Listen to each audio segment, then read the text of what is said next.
एक समय की बात है जब एक शहर में अंकित नाम का एक लड़का रहता था। उसका बस एक शौक था, नई नई लड़कियों के साथ घूमना। वो हमेशा अपनी चिकनी चुपड़ी बातों में एक नई लड़की को फंसाता और फिर उसके साथ टाइम पास करके उसे छोड़ देता। उसको ये सब करने में अपनी बड़ी शान महसूस होती थी। वो हमेशा अपने दोस्तों को बड़े गर्व के साथ ये सब बातें बताता था। एक दिन की बात है जब अंकित और उसके दोस्त कॉलेज कैंटीन में बैठे होते हैं। तभी वहां एक बड़ी ही खूबसूरत पर बड़ी सीधी सादी और सिंपल सी लड़की आती है। वाह यार, देख तो कितनी सुंदर लड़की है। हाँ, सुंदर तो है पर मेरे टाइप की नहीं है। अबे ये बोल कि तू उसके टाइप का नहीं है। ये लड़की किसी लड़के से बात भी नहीं करती है। बात करना तो दूर, किसी को देखना भी पसंद नहीं करती। मुझे कोई भी लड़की मना नहीं करती, समझा? पर ये तो पक्का करेगी। तू रुक, मैं अभी आता हूँ। अंकित उठकर उस लड़की के पास जाता है और उससे बोलता है। हेलो, मेरा नाम अंकित है। तुम मुझे जानती तो होगी ही, क्यों नहीं जानोगी? पूरे कॉलेज में फेमस हूँ मैं। ऐसा क्या किया है तुमने जो तुम पूरे कॉलेज में फेमस हो? मैंने तो नहीं सुना कभी तुम्हारे बारे में। तुम हो कौन जो मैं तुमको जानूं? मेरा रास्ता छोड़ो, मेरी क्लास है, मैं कॉलेज में पढ़ने आती हूँ, समझे? इतना कहकर प्रिया वहां से चली जाती है और अंकित के दोस्त उस पर हंसने लगते हैं। मैंने तो पहले ही कहा था, पर तुझे तो अपनी बेइज्जती करवानी थी ना। अब हो गई तसल्ली। इसको तो मैं बताऊंगा। 1 महीने के अंदर अंदर ये लड़की अगर मेरे साथ यहाँ इसी टेबल पर नहीं बैठी मिली तो मेरा नाम भी अंकित नहीं। हाँ, बस अब अंकित प्रिया के ऊपर नजर रखने लगता है। वो जहां जहां जाती वो उससे पहले वहां पहुंच जाता। कॉलेज के बाद प्रिया अपने घर जा रही होती है कि तभी उसे एक रिक्शे वाले के साथ अंकित खड़ा हुआ मिलता है। अंकित के जाने के बाद वो रिक्शे वाले से पूछती है कि वो यहाँ क्या कर रहा था। तो रिक्शे वाला उसे बताता है। मैडम, अभी कुछ बदमाश लड़के मेरे पैसे छीन कर भाग गए। अभी ये भैया आए और उनको पकड़ने की खूब कोशिश की। वो तो निकल गए पर भैया ने मुझे 2,000 रुपए दिए। आज मेरे घर खाने को राशन भी नहीं था। भैया तो आज मेरे लिए भगवान बनकर आए। प्रिया ये सुनकर घर चली जाती है। अगले दिन उसके कॉलेज की छुट्टी होती है, इसलिए वो हमेशा की तरह मंदिर जाती है। मंदिर में प्रिया को फिर से अंकित दिखता है जो गरीब लोगों को खाना खिला रहा होता है। प्रिया तो ऐसे देख बिल्कुल हैरानी रह जाती है। ये लड़का तो वही है जो कॉलेज में मेरे साथ बदतमीजी कर रहा था। सच में यकीन ही नहीं होता मुझे तो। अब अगले दिन प्रिया जब कॉलेज आती है तो उसे वहां अंकित के दोस्त दिखते हैं जो एक लड़की को छेड़ रहे होते हैं। अचानक वहां अंकित आ जाता है और अपने दोस्तों पर चिल्लाने लगता है। शर्म नहीं आती तुम लोगों को? ये भी किसी की बहन है, जैसे तुम्हारी बहनें हैं, समझे? कोई उनके साथ ऐसे करे तो? अरे अंकित, तू कब से ऐसी बातें करने लगा? तू तो इन सब में सबसे आगे था। मैं कभी इन सब चीजों में था, पर जब से मैंने प्रिया को देखा है मैं सुधर गया हूँ। मुझे अब इन सब में कोई दिलचस्पी नहीं है। मैं अब प्रिया के अलावा किसी को नहीं चाहता। ये कहकर अंकित वहां से चला जाता है। अब वो हर दिन प्रिया के सामने ऐसा कुछ न कुछ कर ही देता कि धीरे धीरे प्रिया को अंकित से प्यार हो जाता है। वो अंकित से अब खुद बात करने की कोशिश करती है, पर अंकित हर वक्त किताबों में घुसा रहता है। एक दिन जब अंकित क्लास के बाहर होता है तो प्रिया उसे आवाज देती है। अंकित, इधर आओ, मुझे तुमसे कुछ बात करनी है। हाँ, बोलो ना।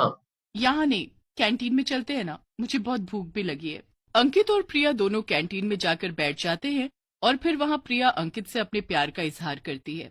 अंकित ये सुनकर बहुत खुश हो जाता है। मैं तुमको बता नहीं सकता कि आज मैं कितना खुश हूँ। अंकित फिर पीछे बैठ अपने दोस्त मनीष और राहुल को देखकर आंख मारता है। वो दोनों समझ जाते हैं कि ये सब ड्रामे उसने प्रिया को पटाने के लिए किए हैं। भाई मान गए अंकित को। आखिर इसने जो बोला वो कर दिखाया। देख तो, इसी टेबल पर प्रिया के साथ बैठकर खा रहा है, वो भी 1 महीने से पहले। सही कहा तूने। अब प्रिया और अंकित हर वक्त साथ घूमने लगते हैं। अंकित प्रिया से झूठे शादी के वादे करने लगता है और प्रिया भी उसकी बातों को सच मानती रहती है। एक दिन प्रिया को अचानक कुछ दिन के लिए अपने गांव जाना पड़ता है। प्रिया के जाते ही अंकित वापस अपनी हरकतों पर आ जाता है और एक नई लड़की पटा लेता है। एक दिन प्रिया अचानक कॉलेज वो अंकित को एक लड़की के साथ देखकर आग बबूला हो जाती है। अंकित, ये सब क्या है? कौन है ये लड़की? पूजा नाम है मेरा और मैं अंकित की गर्लफ्रेंड हूँ। क्या बकवास कर रही है ये लड़की? कोई बकवास नहीं कर रही है, सच बोल रही है। और तुम जरा तमीज से बात करो मेरी गर्लफ्रेंड से। ये तुम क्या बोल रहे हो अंकित? हम तो शादी करने वाले थे ना, हम तो एक दूसरे को पसंद करते हैं ना। ओफो, वो सब एक ड्रामा था प्रिया, तुमको सबक सिखाने और तुम्हारी अकड़ को खत्म करने के लिए। तुमने जो उस दिन कैंटीन में मेरी बेइज्जती की, ये बस उसका बदला था। नहीं, तुम ऐसा नहीं कर सकते। प्रिया अंकित के आगे खूब गिड़गिड़ाती है, रोती है, पर अंकित उसे घास भी नहीं डालता। प्रिया रोती हुई अपने घर चली जाती है और कमरा बंद करके रोती रहती है। उसके बाद वो बार बार अंकित को फोन करती है, पर अंकित उसका फोन हर बार काट देता है। प्रिया अब हर दिन अंकित को पूजा के साथ घूमते देखती है। प्रिया से ये सब बिल्कुल भी बर्दाश्त नहीं हो रहा होता और वो आत्महत्या कर लेती है। मरने के बाद प्रिया चुड़ैल बन जाती है और अंकित से बदला लेने का ठान लेती है। नहीं छोड़ूंगी मैं अंकित को, ऐसा सबक सिखाऊंगी कि कभी दोबारा किसी लड़की के साथ ऐसा नहीं कर पाएगा। अंकित को जब प्रिया के मरने का पता चलता है तो उसे कोई फर्क नहीं पड़ता। कुछ दिन ऐसे ही निकल जाते हैं और फिर पूजा का जन्मदिन आता है। पूजा सबको जन्मदिन की पार्टी में बुलाती है। पार्टी किसी क्लब में हो रही होती है। वहाँ थोड़ा अंधेरा होता है और सब मजे से डांस कर रहे होते हैं। सब लोग पार्टी एंजॉय करने लगते हैं। अंकित बड़ा ही खुश हो रहा होता है, पर उसे क्या पता होता है कि अभी क्या होने वाला है।